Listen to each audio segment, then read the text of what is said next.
بسم اللہ الرحمن الرحیم۔ سورہ نحل کی 118 نمبر آیا مبارکہ ہے، 14واں پارہ ہم پڑھ رہے ہیں اور یہ 15واں رکوع ہے سورہ نحل کا۔ اعوذ باللہ من الشیطان الرجیم، بسم اللہ الرحمن الرحیم۔ وعلی الذین ہادوا حرمنا ما قصصنا علیک من قبل وما ظلمناہم ولکن کانوا انفسہم یظلمون۔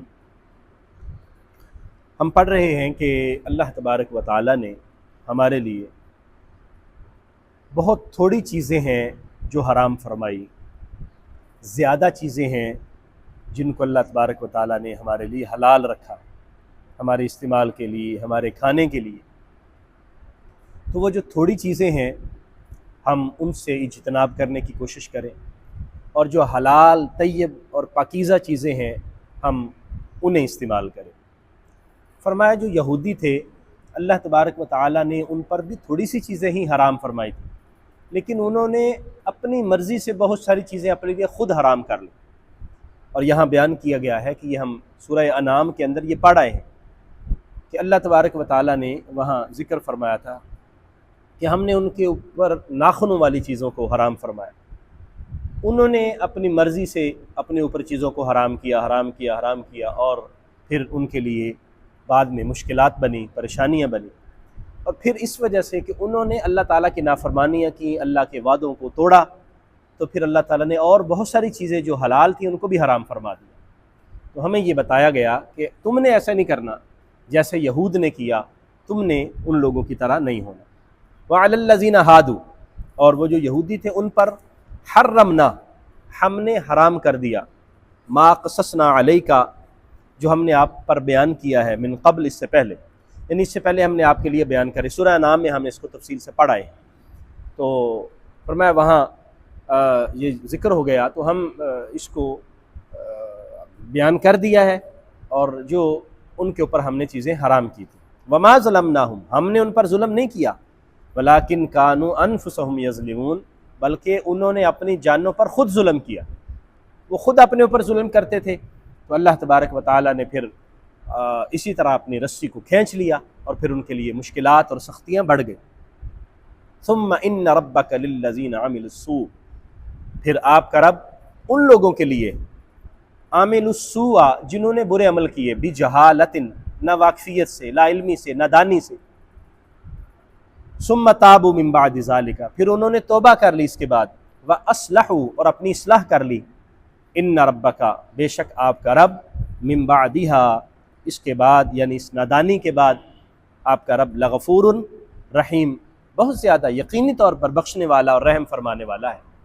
یعنی اگر کسی سے غلطی ہو گئی، اس نے اللہ تعالیٰ کی ممنوع چیزوں کو استعمال کر لیا، جو اللہ نے حرام کی تھی، وہ اس غلطی میں مبتلا ہو گیا، تو اللہ تبارک و تعالیٰ ارشاد فرماتا ہے کوئی بات نہیں، ناواقفیت سے ہو گئی ہے، لا علمی سے ہو گیا، یا تمہیں اللہ تبارک و تعالیٰ کی سختی اور پکڑ کا اندازہ نہیں تھا کہ اللہ تبارک و تعالیٰ ہمارے لیے جس چیز کا منع فرماتا ہے اگر ہم اس کی نافرمانی کریں گے تو وہ پکڑ بھی سکتا ہے۔ تو اللہ تبارک و تعالیٰ نے توبہ کا دروازہ کھولا ہوا ہے۔ اللہ تعالیٰ اتنا کریم اور رحیم اور شفیق ہے کہ اس نے توبہ کا دروازہ بند نہیں فرمایا، اور جب بھی انسان کو ہدایت کی توفیق مل رہی ہے، اس کو سوچ اور سمجھ کا موقع فراہم ہو رہا ہے، تو وہ آ جائے، اللہ تعالیٰ سے معافی مانگ لے، اور پھر اپنی اصلاح کر لے، اور اس کے بعد پھر واپس مڑ کے نہ دیکھے، جو غلطیاں ہو گئی ماضی میں ہو گئی، اب دوبارہ مڑ کے نہ دیکھے، اللہ تعالیٰ سے معافی مانگتے ہوئے، بخشش طلب کرتے ہوئے اس کی راہ میں آ جائے اور جھک جائے اور اپنی اصلاح پر رہے، اور پھر اصلاح پر کاربند رہے، تو اللہ تبارک و تعالیٰ تمام خطاؤں کو بخش دے گا، وہ بڑا رحیم ہے اور رحم فرمانے والا ہے۔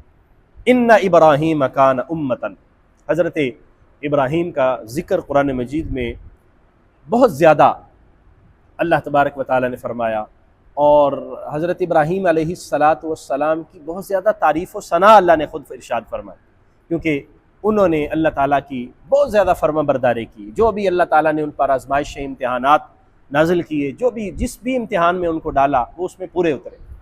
تو یہ جو خاص طور پر عرب تھے، اپنے آپ کو اولاد ابراہیم کہتے تھے، اور خاص طور پر مکہ کے جو رہنے والے، خانہ کعبہ کے متولی، یہ تو مکمل طور پر کہتے تھے کہ یہ خانہ کعبہ کے خادم ہم ہیں، کیونکہ حضرت ابراہیم سے یہ ہماری خدمت چلتی آ رہی ہے۔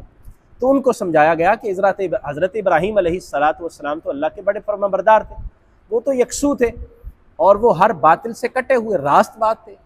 تم کیا ہو؟ تم نے تو بت پرستی شروع کر دی، تم نے بتوں کو اپنا رب بنا لیا۔ ان ابراہیم کان امتن، بے شک ابراہیم علیہ السلام وہ یکسو تھے۔ حضرت ابراہیم علیہ السلام ایک پیشوا بھی تھے، اللہ تبارک و تعالیٰ نے ان کو پیشوائی کی صلاحیت بھی عطا فرمائی۔ ظاہر بات ہے پیشوا وہ بن سکتا ہے کہ جس کو قوم کو لیڈ کر سکے، اور ان کے اندر اللہ تعالیٰ نے یہ صلاحیتیں رکھی۔ یہاں حضرت ابراہیم کی دیکھیں کتنی صفات کو بیان فرمایا، قانتاً للہ، ایک کو فرمایا امتاً، یعنی وہ اللہ تبارک و تعالیٰ کی طرف یعنی یکسو تھے اور ہر باطل سے کٹے ہوئے تھے، یا امتاً کا معنی پیشوا بھی ہو سکتا ہے، پیشوا تھے۔ قانتاً للہ، اللہ کی طرف جھکے ہوئے تھے، حنیفہ، اور ہر باطل سے کٹے ہوئے تھے، یعنی کسی بھی غلط کے ساتھ، باطل کے ساتھ، شرک کے ساتھ ان کا کوئی تعلق نہیں تھا، بالکل وہ یکسو تھے اللہ کی طرف۔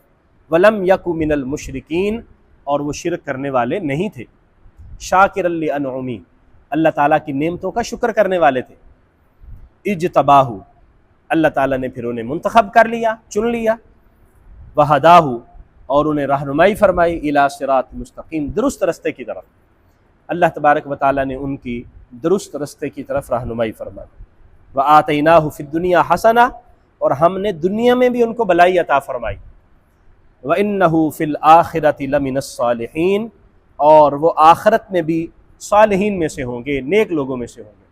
یعنی حضرت ابراہیم علیہ السلام کے اندر یہ خصوصیات تھیں، تو اللہ تعالیٰ نے پھر اپنا قرب عطا کیا، ان کو نبوت عطا کی، ان کو رسالت عطا کی۔ نہ صرف نبوت اور رسالت، بلکہ انبیاء کا جد بنا دیا، نبیوں کا والد بنا دیا، بابا بنا دیا۔ اللہ تبارک و تعالیٰ نے ان کو یہ کرم فرمایا ان پر۔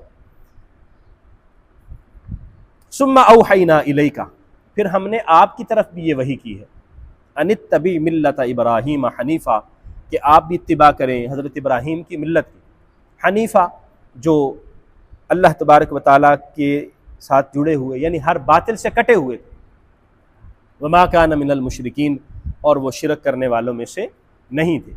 تو خاص طور پر جو اہل مکہ ہیں اور خاص طور پر جو اہل عرب ہیں، ان کو یہ بات جو ہے وہ سمجھائے گی کہ حضرت ابراہیم علیہ السلام کی طرف تم اپنے آپ کو منسوب کرتے ہو، حضرت ابراہیم کے ساتھ نسبت میں فخر محسوس کرتے ہو، تو حضرت ابراہیم میں تو یہ خصوصیات تھیں، وہ اللہ کی طرف جھکے ہوئے تھے، وہ یکسو تھے، وہ ہر باطل سے کٹے ہوئے تھے، اللہ کے نعمتوں کا شکر کرنے والے تھے، صراط مستقیم پر چلنے والے تھے۔ اللہ تعالیٰ نے ان پر خاص فضل و کرم فرمایا، ان کا شرک سے کوئی تعلق نہیں تھا۔